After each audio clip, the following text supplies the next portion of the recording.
ദൈവനാമത്തിന് മഹത്വമുണ്ടാവട്ടെ.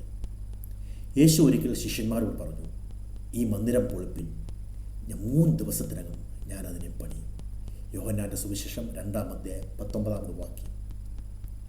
46 വർഷം കൊണ്ട് പണിത യെരുശലേം ദേവാലയം എങ്ങനെയാണ് പൊളിക്കുന്നത് എന്ന് ശിഷ്യന്മാർ ധരിച്ചു. തൻ്റെ ശരീരമാകുന്ന മന്ദിരത്തെക്കുറിച്ചാണ് കർത്താവ് ഇവിടെ പറഞ്ഞത്. ക്രൂശിക്കപ്പെട്ടപ്പോൾ യേശുവിൻ്റെ ശരീരം തല മുതൽ ആ ഉള്ളം കാൽ വരെ ചിന്നിച്ചിതറപ്പെട്ടു. എന്നാൽ 3-ാം നാൾ മരണത്തെ തോൽപ്പിച്ചുകൊണ്ട് കർത്താവ് ഉയർത്തെഴുന്നേറ്റു.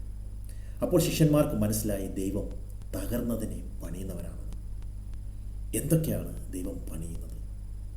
ദൈവം വംശം പണിയുന്നു, ദൈവം ഭവനം പണിയുന്നു, ദൈവം അടിസ്ഥാന നഗരം പണിയുന്നു. ഓരോരുത്തർക്കും തങ്ങളുടെ പ്രവൃത്തിക്കനുസരിച്ച് ദൈവം പ്രതിഫലം നൽകും. ദൈവത്തിൽ നിന്നും നല്ല പ്രതിഫലം വാങ്ങുവാൻ നമുക്ക് ഏവർക്കും ഒരുങ്ങിയിരിക്കാം. ഏവരെയും ദൈവം അനുഗ്രഹിക്കട്ടെ. ആമേൻ.